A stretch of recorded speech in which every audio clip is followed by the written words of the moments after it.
lakini mahali pale kulikuwa na watu wapingamizi. Maana katika njia zako labda katika ombi lako ambayo unaomba Mungu, lakini kuna mpingamizi anazunguka, kuna mpingamizi anazunguka ombi lako. Wakati unataja mambo yako mbele za Mungu, shetani, mtu mbaya, naye anazunguka, analeta upingamizi katika njia zako, analeta upingamizi katika baraka zako, analeta upingamizi katika maisha yako. Bwana Yesu asifiwe. Maana kila jambo kuna upingamizi.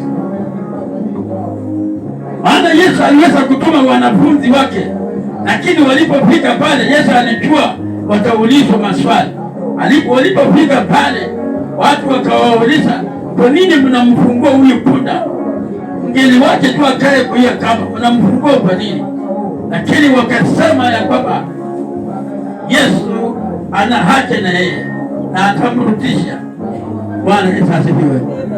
Bwana apewe sifa. Amen. Kwa hivyo mpendwa, mtu wa Mungu, yende ikawa labda wewe ni mtu wa Mungu, umetubu, umeokoka, unamtumikia Bwana, wewe ni mtumishi wa Mungu, angalia katika ombi lako.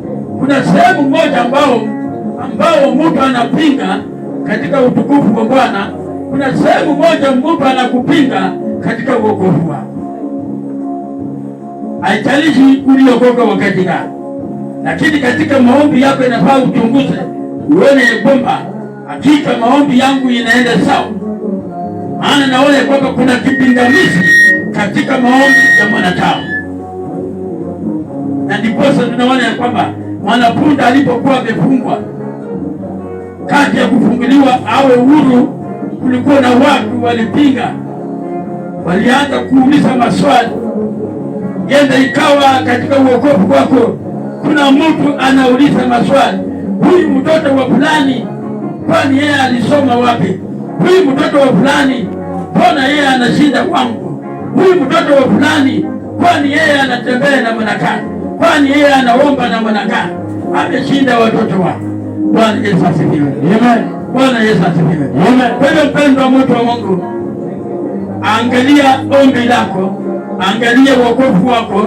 Haijalishi wewe ni mtumishi wa Mungu, haijalishi ya kwamba uliokoka wakati gani, lakini jambo kubwa ni kuangalia maombi ambayo unaomba kwa Mungu, hiyo Mungu anatimiza ama hapana. Halo. Bwana Yesu asifiwe. Amen. Mwenye atafunika tu macho alete maono, namsimamisha atoe maono, atoe maono.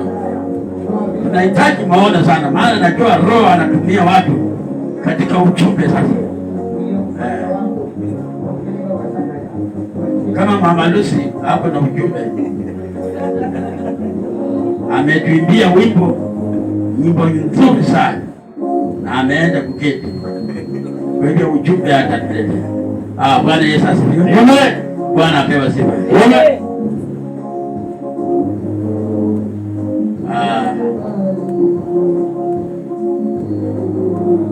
Msichana wewe tele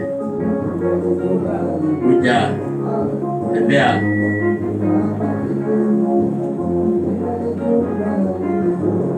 Watu wengine wameenda.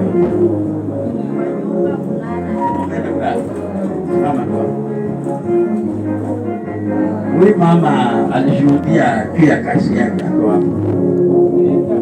Naenda hii ndio wakati sasa nataka kupomoa hiyo misimu